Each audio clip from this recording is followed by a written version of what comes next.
Female Finance Collective, where we encourage women to have open and honest conversations about money. Today, we're going to continue our series about financial mindsets, but particularly digging into the mindset of making our money work for us. So we can shift our mindsets. That's why this is a really important series in our podcast. Financial skills can be learned and mastered. We can all do this, and we have two areas to kind of work on: our skills and our mindset. So let's focus on our mindset. A recent study found that 94% of women believe they'll personally be responsible for their finances at some point in their life. 94% of us think that we'll have to, at some point in our lives, be responsible for our finances. Yet only 48% feel confident about their finances, and a mere 28% feel empowered to take action. We want to change that, ladies. We can do this. It is a skill and it is a mindset that we can learn. Okay, so today we're going to talk about three different financial understandings, levels of financial understanding. We're going to start with the foundation builders, then we'll move to plan builders, and then up to wealth builders. So Jen, do you want to get us started with our foundation builders? Sure. So when we think about mindset and kind of that moment where your thinking starts to shift and you start to be ready to kind of take control of your finances, and you're in that foundation builder stage, so you're kind of at the beginning of it all, but you're ready to go, your mindset will start to change in different areas. So one of the things that you're going to start to think about is you'll start to shift from thinking like a consumer to paying off your debt and building savings. So rather than being somebody who's just out spending your money and living your life, you're going to be like, wait a minute, I want to start to make a plan. I want to be paying off my debt. I want to be establishing a savings. So your mindset will start to shift about how your money is being spent and where you're directing it to. Also, a retirement plan. Foundation builders are contributing to their retirement plan. Not everyone's company offers a retirement plan. And if you are not employed by an outside company, you won't have one. We understand that. But this is a time, like at this foundational level, where you start to contribute to some sort of a retirement account. You're thinking forward about the future and you're directing funds in that way. Your mindset is focused a little bit more on the future instead of just in that present moment. You're also, another thing that we think is really important is a high yield savings account. And I think in the last, even I would just say like 6 months, I have seen so many more people talking about these high yield savings accounts. It's where you can be putting your money to save in an account that is paying you actual interest. Like traditional bank savings accounts, we're paying such a tiny percent of interest, you would never even notice that it was going in there. These high yield accounts right now, I think, are paying somewhere between 4.25 and 5.25%. So it's a much higher contribution or a much higher interest rate that you're making. So a foundation builder is starting to think about, how can I make this money work for me? And your money is working for you by earning that interest back. Another thing is an emergency fund, and this high yield savings account is a perfect place for that. So you're not just like randomly throwing money in a savings account. This is what I used to do, learn from me. I would like transfer money. I'm supposed to be saving. So I would put money in there. Well, by the end of the month, I was like, I can't afford this savings. So I had to take it out because my mindset wasn't thinking about this is for, an emergency that may come up. This is for an expense I may not be able to afford in the future. This is a time when your mindset starts to shift and you're thinking about preparing and planning. You're thinking about how you can manage your financial stress moving forward. And so that emergency fund becomes really important. And the high yield savings account is a great place to save that money. So it's, again, working for you. It's not just sitting there doing nothing, waiting for an emergency. It's actually making you money in the process. And then I think the last thing that I'll talk about as far as foundation builders and that kind of mindset change is you start to track your debt payoff. You are very clear, even though this part can be super scary. This is where also we have to kind of overcome that fear that we talked about in the last episode, but you become very aware of what your debt is. You inform yourself, you put it all down in black and white, you look at it and you understand exactly where it is. You're creating a plan and you're starting to pay it off and you're tracking that payoff. You know when that money is going to be paid off. You know exactly when you can start taking money from one debt and contributing it towards another. And you have a very clear picture of all of that. And your mindset is about the future. It is about paying that off, which makes it so much easier to make those choices. Like, that shift from being a consumer, you're thinking about, okay, I'm not going to buy this. I'm going to put this money here. I'm not going to buy that because this is a really important goal for me. And that is like a huge piece of that change, I think. At least it was for me. I was just going to kind of summarize it. So really the foundation builder stage is starting to move from the present moment of consumerism to a little bit of my future. So I'm going to think about my emergency savings. So in case something happens, right?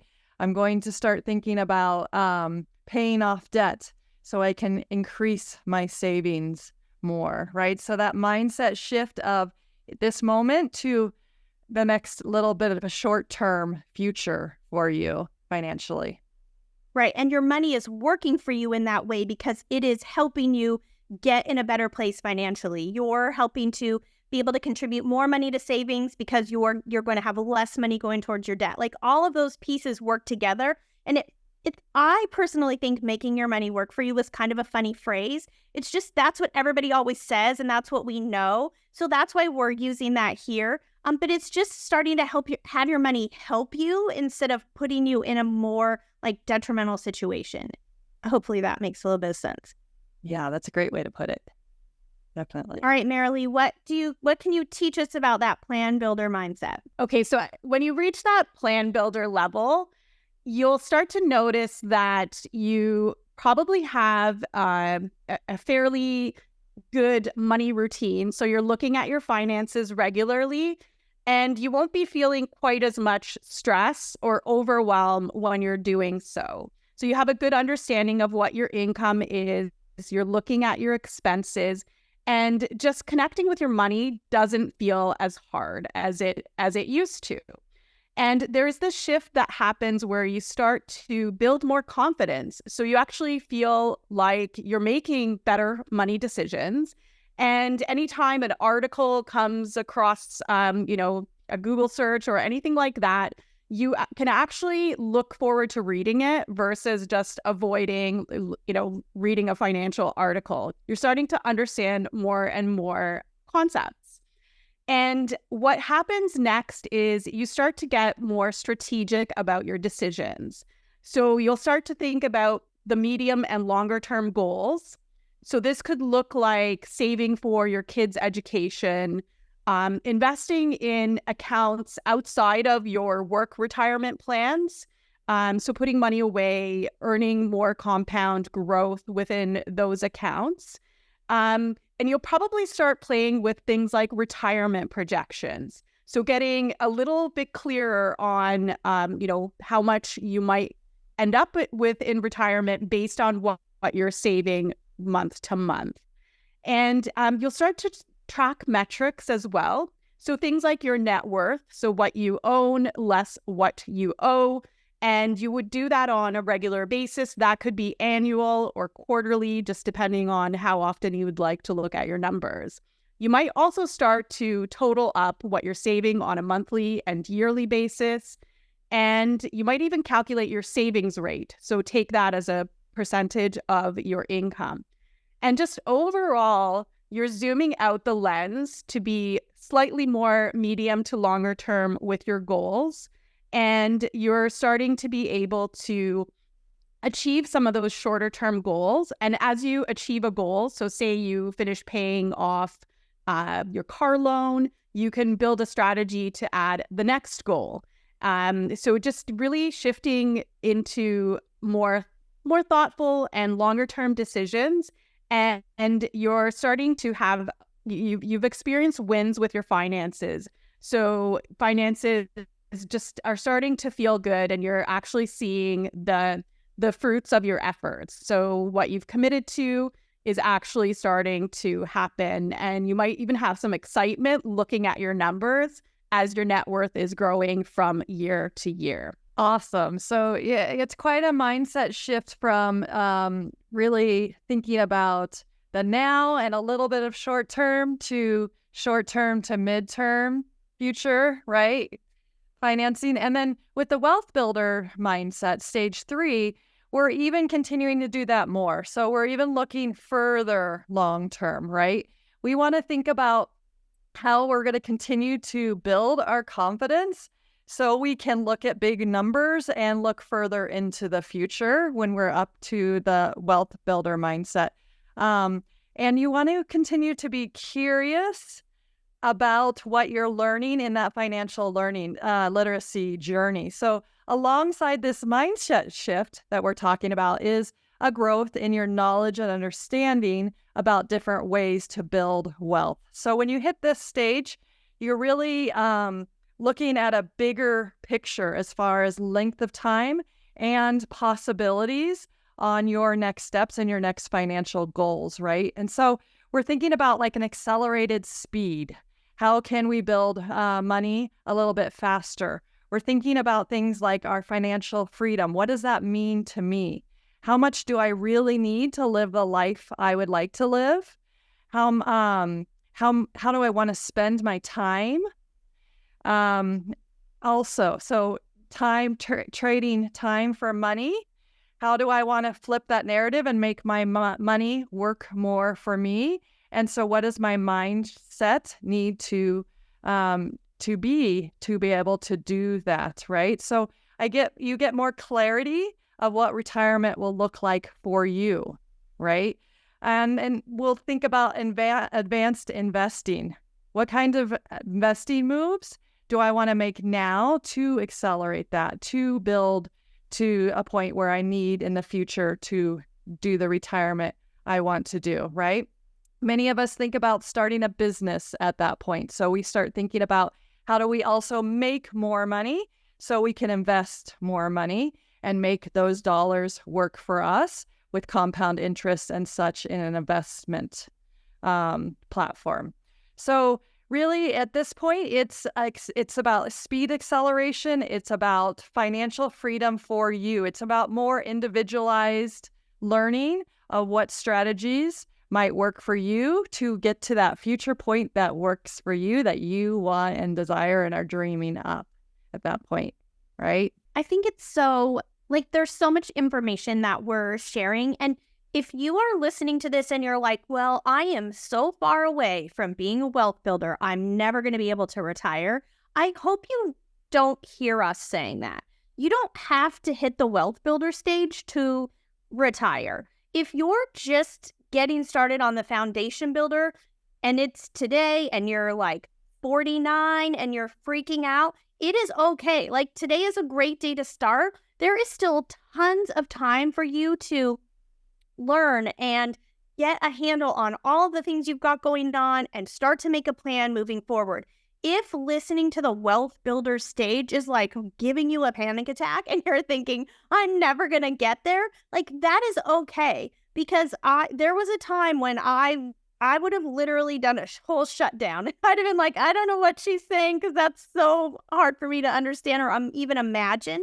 But it can happen for everybody, no matter what stage you're at, no matter where you are in your life. Like, this is the great time to start. I think it was a couple episodes somebody said, like, there's no better day to start than today. So just think about that and know that it's not, if your mindset is really just like today was like, whoa, I really need to start thinking about my finances a little more. Great. This is where you want to start. And everything that we talked about is open to you, but you don't have to get there tomorrow.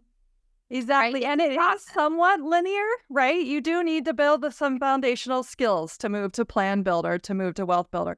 And it's somewhat not linear. For example, the high yield savings account. I've always had an emergency fund for a long time. I shouldn't say I've always. At the beginning, I did not. But once I established one, I've kept one.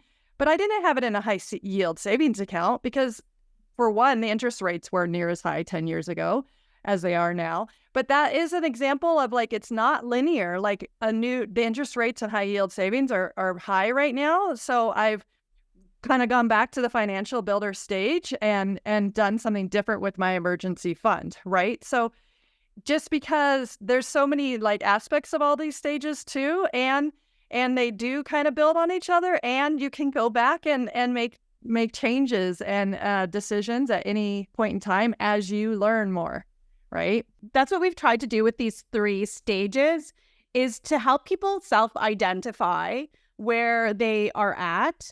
And it's really helpful because sometimes you might have a life change or a transition where you need to just go back to the foundation. Say that's a separation or your spouse passes away. You might need to just go back to the foundation builder and just go through and just make sure that, you know, your financial foundation is solid, and, you know, do that full review of your finances. And that can give so much comfort when it comes to your money and some of the decisions that you're able to make within your life. So remember, we'd love to hear from you. We really enjoyed talking about 3 levels of mindset today when it comes to making our money work for us. So please send us your thoughts and questions. Be sure to like and subscribe and share this podcast with your friends. We really appreciate that. And we're looking forward to chatting with you in the next episode.